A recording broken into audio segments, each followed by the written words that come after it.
Squares, Beats, and Warhammer 3. Hey, how's it going, guys? My name is Jackie Fish, and welcome back. So, Warhammer 3 has just been announced by Creative Assembly with an absolutely epic trailer. Creative Assembly always live up to the hype with their announcement trailers. Really nice stuff.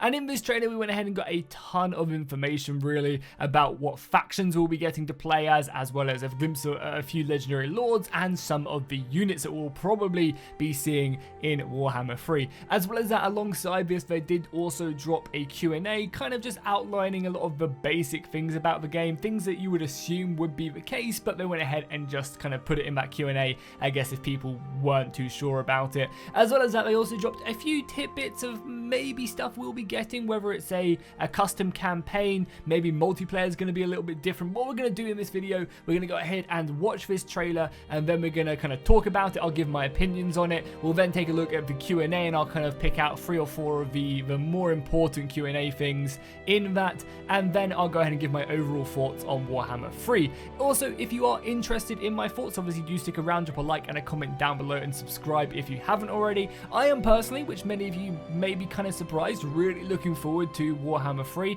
I'll go into more detail about that, but yeah, if you've never met me before and you've never seen my channel before, I'm much more of a historical fan. I say historical, I'm much more a fan of the older games. However, I definitely do enjoy Total War Warhammer 2. It's just a game I couldn't really get into. I really enjoyed the first one. The second one just didn't do it for me, so I'm personally really looking forward to the final one, the final installment of the trilogy, to kind of give me that fresh start with the series itself and really allow me to dive right into it at launch again. So yeah, let's go ahead and watch the trailer and see what that's all about. Peggy 16. Death is like the winter chill. No door can keep it from us. And summer yet may bloom again, though ice be all upon us. My child, there is so much to tell you that I have run out of time. The sacrifice I made was not enough. The dark gods still feed on our transgressions. Corruption. Obsession. Deceit. Rage. You must face these demons.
Okay, there we go. That trailer was absolutely amazing. Creative Assembly never failed to disappoint, as I said, really standing up for AAA quality with their trailers. And we got an absolutely ton of information in that trailer. We basically got a good idea about what factions are going to be in the game, what type of units, as well as probably where the campaign map is going to be focused around. Obviously, Chaos is one of the main focuses of the trailer with the 4 demon gods, and I'm very interested to see where they'll go with this, whether it will be as each individual god will be a different faction, or if they'll be going ahead and playing kind of a more united front, obviously, as Chaos Undivided is the end goal for probably a Chaos campaign. They already have a ton of legendary lords in there for Chaos. I think there's 4 legendary lords, so and I think each one is dedicated to a different god, or maybe there's one that they are missing. Obviously, we'll be getting way more legendary lords, whether it's Bloodletters or Bloodthirsters, sorry, or the Great Unclean One. There's loads of different champions that can be added in for the Chaos gods, and that's obviously we will be getting fresh new ones to go along and accompany the older ones, that is for sure. And yeah, I'm really looking forward to it. I think it's going to make the Chaos campaign very interesting. You're going to be starting off and obviously ending up uniting Chaos under one banner to destroy the world. And obviously they're going to be scattered, you know, different Chaos factions are going to be spawning up elsewhere, so that should be very exciting as well. Obviously Kislev were the main defenders in this trailer, and we got again another good glimpse about all the units that we'll be using, whether it's bear warriors, whether it's winged hussars, and obviously we saw the Ice Queen herself taking on that Bloodthirster and the Bloodletters as well, engaging the rest of the Kislev soldiers. So a really cool style. I always love Kislev. They have a very cool aesthetic, and they're gonna have to hold firm indeed. We also got a good glimpse of a Kislev like star fort in the distance. Maybe I'm reading far too much into this, but maybe a siege rework is in the way, and we'll get some interesting siege maps that aren't just as bad as they are in Warhammer, as that really is probably the worst part of the game, is definitely the siege, and I think most people probably agree with me there. We also got a little look at the overall campaign map as well. Right at the end, the advisor guy, who's kind of the main focus point, they're kind of corrupting everybody around the map itself, pushed away some models, and we saw Cathay, so chances are they will be in the game as well. And the main focus of the campaign itself will be all the way over on that kind of more eastern side of the map, kind of the north and the east, going down into Cathay and the other lands down there. So obviously opens up the avenue for a lot more factions. I think definitely they are probably going to be our main faction. We're going to have probably the 4 Chaos Gods, Kislev, and then Cathay as well. They have also said in the Q&A, which we'll get into momentarily, that there is going to be a race pack for the pre-order bonus. So you know, that could be Chaos Dwarfs, that could be Halflings, that could be Ogre Kingdoms. You know, there's definitely a lot of factions that are still lacking from that area of the map, so we'll have to see what that does turn into. But overall, really cool trailer. They always do a great job with them. One of the things I didn't like about the trailer, though, was the end thing where all the shields kind of just pulled away from Warhammer 3. I didn't like that. That looked a little bit cheap. I don't know. Maybe just me. The rest of the trailer, though, was absolutely amazing. So let's jump into the FAQ. I'll go ahead and bring up some of the more important questions for you guys that you might be interested in, and I'll give my final closing thoughts on the game. Okay, so let's go ahead and dive into the FAQ. We'll go ahead and run through all the important questions that I think were in this FAQ. And there is a handful. We get some good glimpses, we get some confirmations about what factions are going to be playing, whether we're going to have an addition to the Mortal Empires, as well as some interesting things about multiplayer that maybe I'm reading too much into. If you want to go ahead and check out the FAQ for yourself, I'll leave a link to it down below in the description. So right at the top, we get an announcement that the game is going to be on both Steam and Epic Games Store. Obviously, this was the case. Some people might have thought that it could have just been an Epic Games exclusive because of Total War Troy, but this is Total War Warhammer 3. This is their main game. They're not going to go ahead and put this exclusively on one game, no matter how much, or one platform, no matter how much Epic Games does pay them. Obviously, this was the confusion was due to Total War Troy being an Epic Game exclusive. I totally understand why they did do that. You know, it was a great way for them to basically pay for them building infrastructure to port their games games to Epic Games. It also, you know, maybe got rid of some of the risk of Total War Troy being a semi-banned game. But as well as that, you know, I don't understand why they did it. It's just I don't necessarily agree with why they did it. So obviously we all expected Warhammer 3 to be on both Epic Games and Steam, but it's good to have it confirmed. That's pretty exciting. As well as that, they also do mention that you will not be able to cross-platform the game at the moment with regards to your DLC. So if you have Warhammer 1, 2 and all the DLC on Steam, don't buy the game on Epic Games because it won't translate yet. They have said that is something that they are working on, but not something that will probably be around at launch or within the next couple years.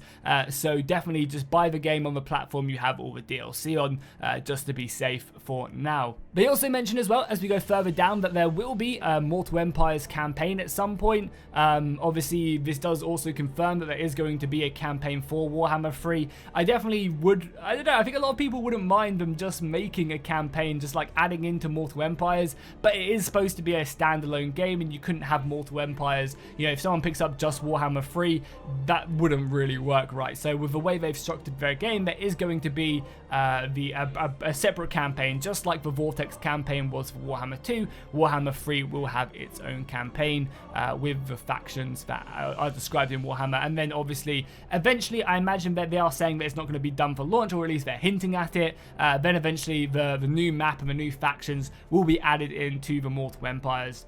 Another question that we get answered in the FAQ is what races will be available in Total War Warhammer 3 at launch, and we get basically the complete answers here, which is very nice. They're not being coy about any of this, which is, yeah, pretty good. I think it's nice to know what you're getting yourself into. So we have the 4 powers of Chaos, Nurgle, Slaanesh, Tzeentch, and also Khorne. They're going to be 4 factions that you'll be able to play no matter where they are on the map, mostly in the north, but we'll probably see them, you know, kind of scattered around and rising up in certain positions as well. And then the other 2 mighty kingdoms that stand sentinel, we have the Stern Warriors of Kislev and the vast empires of Cathay as well. So we're going to be getting kind of like 2 human factions. Obviously Kislev is much more of the Eastern European faction with their winged hussars and bear cavalry, and Cathay is definitely going to be more of the kind of Eastern vibe to them, which is very cool. It's going to be a completely different style of faction that we haven't seen in Warhammer before, so I'm definitely looking forward to them for sure. And they also talk about as well how many legendary lords are going to be in the game, and 9 legendary lords are going to be making their way playable at launch, which is pretty exciting. They also talk about the early adopter bonus, which is obviously the pre-order bonus. This has always received a lot of flack, and I don't know, I think a lot of people will be happy with this. It's going to be a race pack, which is going to be cool, and it's not going to be a major one. I think a lot of the times people have got kind of salty about the pre-order bonus because it's been like major factions. Obviously the first game was Chaos, and that's a pretty goddamn big faction just to put in a pre-order bonus. You know, generally pre-order bonuses are not going to be as meaty as normal DLCs. As well as that, people do say that, oh well, the assets have been done in pre-production, why is it a pre-order bonus if you guys have already done it? You know, but you know, it is what it is. It's kind of just how gaming does work nowadays. It's unfortunate. I'd obviously just like it in the game, but I guess they have to do something, so it doesn't really bother me too much. And they also do say that it's going to be a race pack, so it could be Chaos Dwarfs, could be Halflings, could be Ogre Kingdom. I would definitely love to see the Ogre Kingdom come into battle because they're absolutely awesome. Halflings would be dope, and obviously Chaos Dwarfs would be pretty crazy as well. I feel like Chaos Dwarfs, though, are probably a faction of like a DLC faction more so, as they have a lot of crazy like Mortis engines and stuff like that. But I guess so do a lot of the other factions as well. So I don't know, maybe Dogs of War, maybe Talia, maybe some of the factions in the south. Who knows? But again, race pack, that's pretty goddamn cool.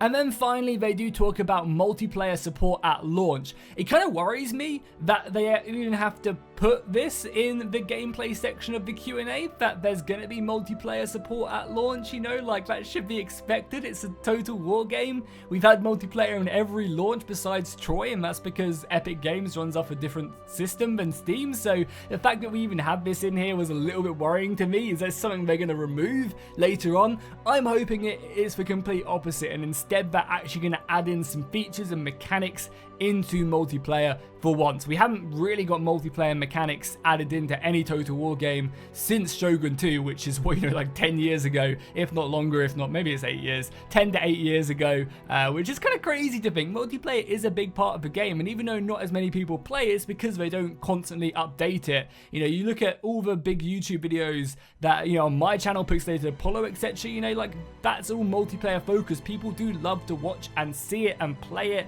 It's just they haven't really done anything for multiplayer in a long time, besides maybe free-for-all, which was a feature that they took out the games and then brought back, you know, so that's not really something to write home about. So hopefully, you know, this question is maybe hinting at them actually adding in something exciting.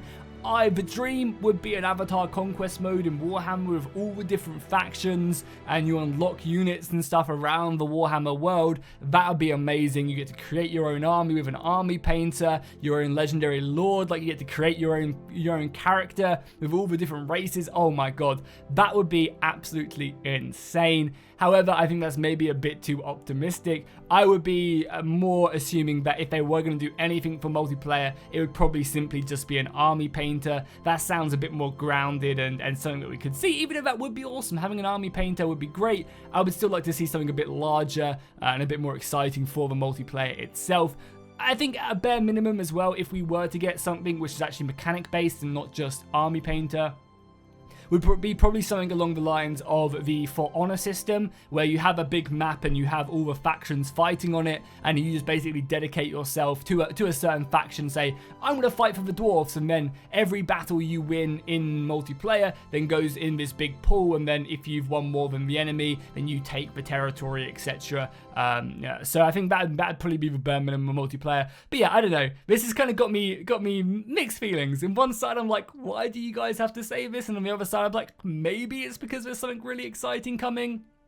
Because that would be absolutely awesome. If we get any cool multiplayer updates, that'd be great. And also, as well as that, you know, the Ever Chosen tournament has shown that multiplayer is a big part of Total War. They just need to invest in it, which is something they haven't done in a long time. But there we go. That's going to be the Q&A done. Hopefully, you guys did enjoy this. My overall thoughts on Warhammer 3.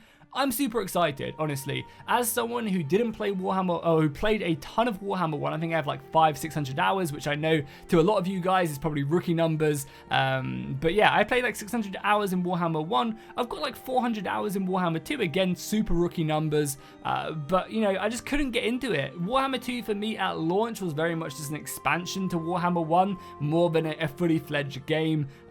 With obviously DLC, they absolutely changed that around. The DLC for Warhammer 2 has been absolutely amazing, and I highly recommend it for anyone who is getting into the series. Warhammer 2 with their DLC makes it a completely different game and really does elevate it to the top echelons of Total War, in my opinion.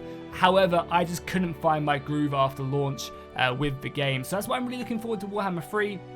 And I'm expecting big things, honestly. This is their final installment into the game, so hopefully we'll get a ton of exciting stuff. I'm really hoping for a big revamp to the building system. Buildings have been kind of a bit boring in the campaign. I don't really enjoy that aspect of the game. Obviously, people would love to see a rework to sieges, which would be pretty huge if they did go ahead and revamp that. That would definitely make the campaign feel a lot more immersive. I think forts made a bit of a difference. Even though the fort maps are pretty basic, they still show that you can have an exciting battle without going all crazy in four walls, you know, four directional attacks and stuff like that. Which is exciting. So hopefully that. Obviously, I would love to see Three Kingdoms diplomacy added into the game. That would already make it a very exciting and allow you to kind of form like the Order, and I can't remember what the evil one's called, but yeah, forming your coalition against the Chaos Gods and stuff and other factions. That would be pretty cool. So hopefully we get Three Kingdoms diplomacy in it. And yeah, I don't know. I'm looking forward to it. I'm optimistic that they're going to really knock this one out of the park. Warhammer obviously is such a big title for them now that hopefully we'll see something big. But yeah, if you guys are excited for Warhammer 3, make sure to let me know in the comments down below. Drop a like on the video if you enjoyed, and obviously subscribe. I will be covering Warhammer 3 up until launch. Obviously not as much as maybe other YouTubers, but still I'll be kind of giving my thoughts and stuff here and there. So if you guys are interested in that, make sure you go ahead and subscribe and hit that bell notification, and I'll see you guys in the next one.